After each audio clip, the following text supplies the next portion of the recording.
दिष्टकारी,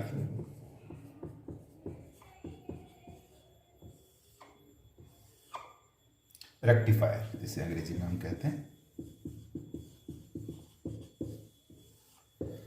देखिए हमारे पास जनरली जो ट्रांसमिशन की और जनरेशन की और डिस्ट्रीब्यूशन की सुविधा है उसके कारण घरों में हमारे पास ऑल्टरनेटिंग करंट आती है, तो हम इसलिए यूज करते हैं एसी।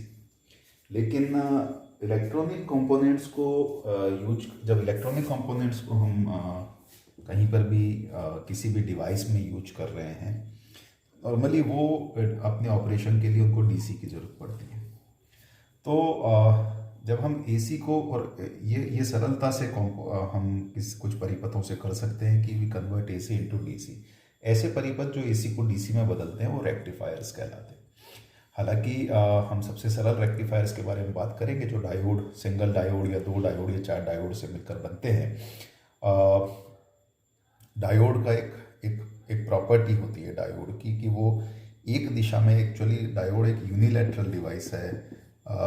यूनिलैटरल डिवाइस का मतलब होता है कि आप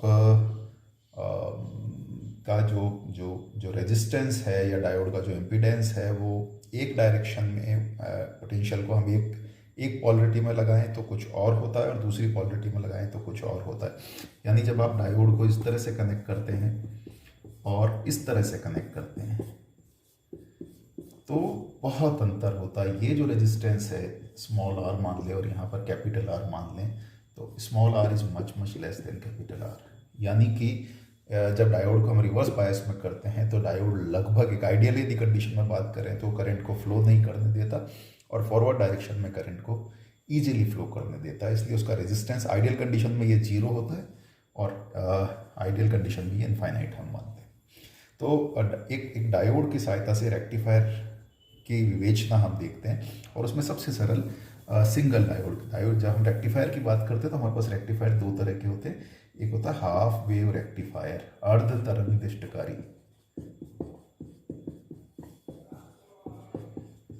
और दूसरा होता है फुल वेव रेक्टिफायर यानी कि पूर्ण तरंग दिष्टकारी। इसमें हमारे पास जो ऑल्टरनेटिंग करंट है उसका केवल एक हाफ साइकिल ही यूज आता है, वो हाफ वेव रेक्टिफायर है। दूसरा वाला हाफ साइकिल हमारे लिए उपयोगी रहता है, जबकि फुल वेव रेक्टिफायर के अंदर हमारे पास दोनों हाफ साइकिल यूज में आते हैं। तो एक हाफ वेव रेक्टिफायर हम बनाकर देखते हैं, एक हाफ वेव रेक्टिफायर कैसे बनता है। तो एक हाफ वेव रेक्टिफायर के लिए आप एक स्टेप डाउन ट्रांसफार्मर लें और उसकी सेकेंडरी से हमने डायोड कनेक्ट किया और आउटपुट पर एक लोड, जिसको मैं लोड कहता हूँ।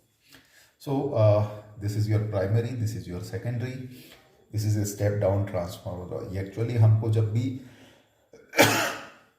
यूजुअली स्टेप डाउन इसलिए लेना होता है कि हमारे पास ये 220 वोल्ट सप्लाई घर पर आती है, तो हमको 9 वोल्ट 12 वोल्ट पर जब कन्वर्ट करना होता है तो ये यूज, तो मान लीजिए यहाँ पर हमारे पास से this is EP sin omega t, तो यहाँ से इनका जो रेशियो होगा सेकेंडरी और प्राइमरी का उतने टाइम्स नीचे होकर हमारे पास यहाँ पर ES sin ओमेगा t ऐसा यहाँ पर आएगा। तो ये मेरे पास जब इस तरह से था तो ये स्टेप डाउन होकर सेकेंडरी पर आया। सेकेंडरी में जब आप इसके पॉजिटिव साइकिल को देखेंगे, यानी कि जब ये टर्मिनल पॉजिटिव है और ये नेगेटिव है, तो डायोड अभी आप देख सकते हैं this P end is connected with higher potential, so this is forward bias. तो करंट हमारी यूँ फ्लो करेगी, इस तरह से फ्लो करेगी और इसमें जो करंट होगी वो हम बता सकते हैं। यदि आइडियल कंडीशन में हम माने कि इन दोनों का रेजिस्टेंस 0 है तो सिंपल सी बात है, this E equal to ES sin omega t, तो E अपॉन R हो जाएगा करंट हमारा, है ना। बट ऐसा नहीं होता सामान्यतः, E अपॉन RL हो जाएगा यदि इसको 0 माने और इसको 0 माने तो। लेकिन यदि इसका कुछ रेजिस्टेंस है, मान लीजिए इसका रेजिस्टेंस RS है और इसका रेजिस्टेंस RF है, फॉरवर्ड कंडीशन में इसका रेजिस्टेंस RF है और ये सेकेंडरी की जो कॉइल्स हैं, सेकेंडरी कॉइल का रेजिस्टेंस RS है, तो हमारे पास ये तीनों सीरीज में आ जाएंगे।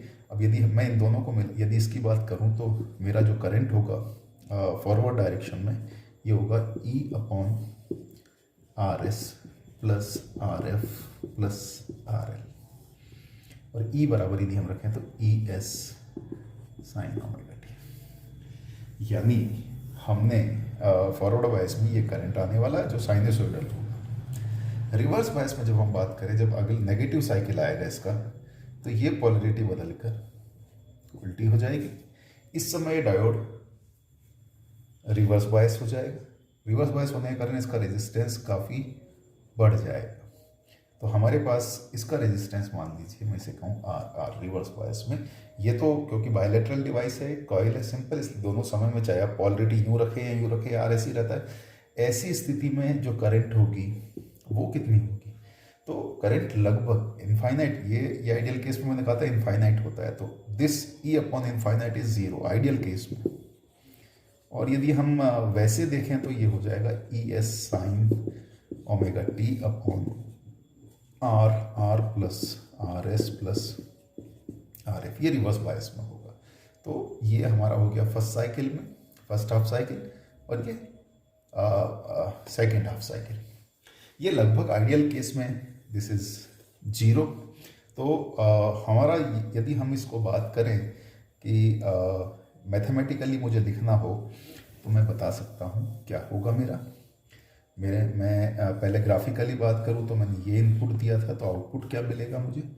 आउटपुट कुछ ऐसा मिलेगा, यानी कि ये हाफ साइकिल हमारा, इसमें करंट आई क्योंकि ये बहुत राशि बहुत कम है। दूसरे हाफ साइकिल में ऑलमोस्ट जीरो, इसलिए ये इस तरह का हमारे को आउटपुट मिलेगा। और we can write this, the output I is equal to E S sine omega T upon R plus R L. ये आर बराबर हो गया हमारा R S plus R F. ये हो गया for T between T by 2 and 0 first half cycle के लिए, and I equal to almost zero for T, ये हाफ साइकिल। यानी हमको एक तरफ की तरंग डीसी डायरेक्ट, जो डायरेक्ट करंट है, वहां पर बात यही आती है हमारी कि एक दिशा में बहने वाली। तो यहां पर आप देख रहे हैं नेगेटिव डायरेक्शन में कोई करंट नहीं है। So we have rectified it, although यहाँ पर कुछ उर्मिकाएं हैं, कुछ फ्लक्चुएशंस है, कुछ उच्चावचन है। इनको हम दूसरे सर्किट जिनको फिल्टर कहते हैं, फिल्टर की सहायता से रिमूव करते हैं, वो आगे देखेंगे। तो ये एक हाफ वेव रेक्टिफायर हमारा इस तरह से काम करता है।